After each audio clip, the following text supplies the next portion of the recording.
भी करते रहते हैं। और फिर आगे भी इनका कहना है कि आप सभी जानते हैं, मुझे ज़्यादा बताने की ज़रूरत नहीं। और गांव आदमपुर के अंदर सरपंच, पंच, ब्लॉक समिति, जिला परिषद के चुनाव की जोरों पर है। तो आओ हम इनसे उस चुनाव के विषय में चर्चा करते हैं कि सरपंच की क्या गरिमा बनती है। आओ काकड़ साहब हमें ज़रा बताएं, ताकि हम आपके बताई हुई बातें मार्गदर्शन कर सके लोगों तक। काकड़ साहब जी। ऐसा है जी गुलशन जी, पहले तो मैं आपको बड़ी बड़ी शुभकामनाएं देता हूं कि आप जैसे जो बिल्कुल ज़मीन से जुड़े हुए व्यक्ति इस पत्रकारिता में तो पहले भी थे, पर अब आप जो वर्तमान की जो तकनीक है उसके आधुनिक रूप में उतरे हुए हैं इसमें, तो इससे बड़ी एक सकारात्मक दृष्टिकोण आप रखने में सफल होंगे। फिर जहाँ तक पंचायत का चुनाव है, पहले तो मैं थोड़ा सा आजकल बाहर रहने लगा हूँ, तो मुझे ये महसूस हो रहा है कि 2 चरणों में जो रखा गया है उससे थोड़े वोटों की प्रतिशत इसलिए गिरेगी कि कोई एक दिन तो आ जाए, कोई आदमी आया सवेरे दिन में वोट डाले चले जाए दूर के, और 4 दिन रुकने वाली कोई पोजीशन रहेगी नहीं। और जो शुरू में आएगा या दूसरी बार में आएगा तो ये थोड़ा सा मतलब एक नकारात्मक मान रहा हूँ मैं। पहले तो एक ही दिन में होता था, ये चलो प्रशासकीय दिक्कत रही होगी। फिर चुनाव में सरपंच तो ऐसा होना चाहिए जो अधिकारी सत्तर पर संकोच ना करे, उनको जिस भी ढंग से संतुष्ट करे तो वो लोग सफल ज़्यादा होंगे।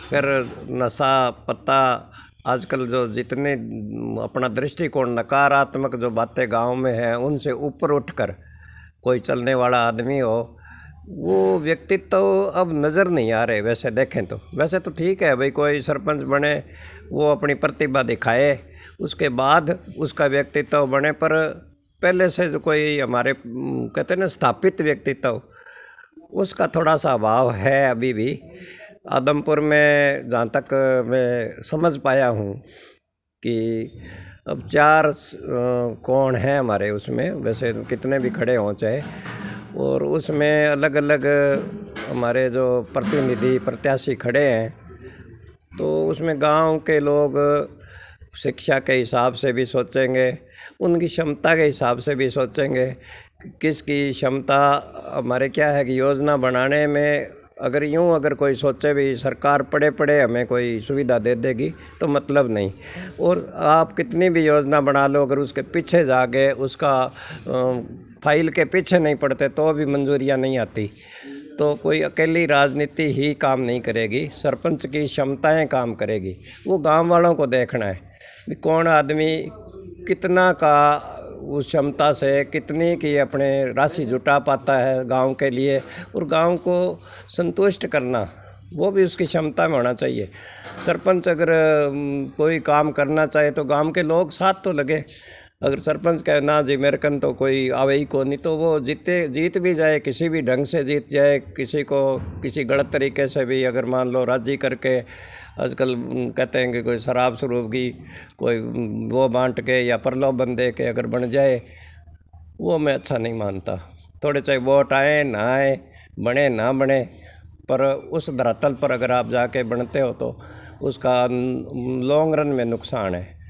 फिर हमारी तो व्यवस्था आदमपुर की तो बहुत बिगड़ी पड़ी है। स्टेडियम में पानी खड़ा है, गांव वो आजकल सुखना झील बनी पड़ी है, तो काम बहुत करना होगा। आदमपुर गांव जो एक हमारा आदर्श था पूरे हिंदुस्तान में, उसका जो रूप बिगड़ा हुआ है, हमें बड़ा दुख आता है।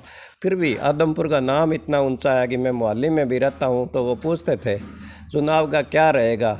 मैंने कहा वो हमारी जो तपस्या है वो भंग नहीं होगी, दीवार गिरेगी नहीं, और सारे संतुष्ट भी थे इस बात से। और आदमपुर के नाम से हमें आज भी जहाँ भी रहे हैं वहाँ मान सम्मान मिलता है। उसके कुछ कारण है, उनको बनाए रखना हमारा नैतिक दायित्व है।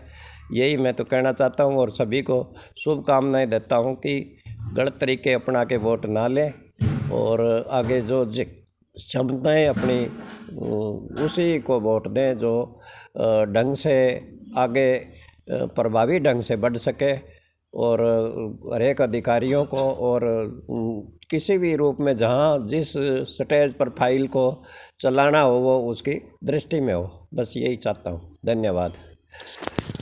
धन्यवाद काकड़ साहब, आपका मार्गदर्शन हम लोगों तक पहुंचाएंगे। आपने कहा भाई शराब बेचने वाला या लोभ लालच देने वाले को सरपंच ना बनाया जाए और एक अच्छे ईमानदार आदमी को सरपंच बनाया जाए जो कि गांव के अंदर सुख शांति पैदा कर सके। और पूर्व में जितना ही हमारे गांव आदमपुर के अंदर एक अच्छा माहौल रहा है, भाईचारा रहा है, उस भाईचारे को कायम करते हुए वोटिंग करें और अच्छे सरपंच का चुनकर उसको सेवा का मौका दे। तो धन्यवाद काकड़ साहब, आपका अच्छा मार्गदर्शन रहा और आप बहुत ही सुलझे हुए सज्जन हैं, बुद्धिजीव हैं, पूर्व में मार्केट कमेटी के सेक्रेटरी भी रहे हैं और बहुत जानकार हैं। तो समय समय पर आपकी बातों का सुनने का मौका मिलता है। तो ये आपका संदेश हम पूरे गांव क्षेत्र के अंदर पहुंचाएंगे ताकि आपकी बातों पर अमल किया जाए और गांववासी एक ईमानदार, एक सच्चे, नेक इंसान को वोट देकर उसे सरपंच बनाने का मौका दे। धन्यवाद। मैं पल पल से गुलशन अलावादी, आदमपुर।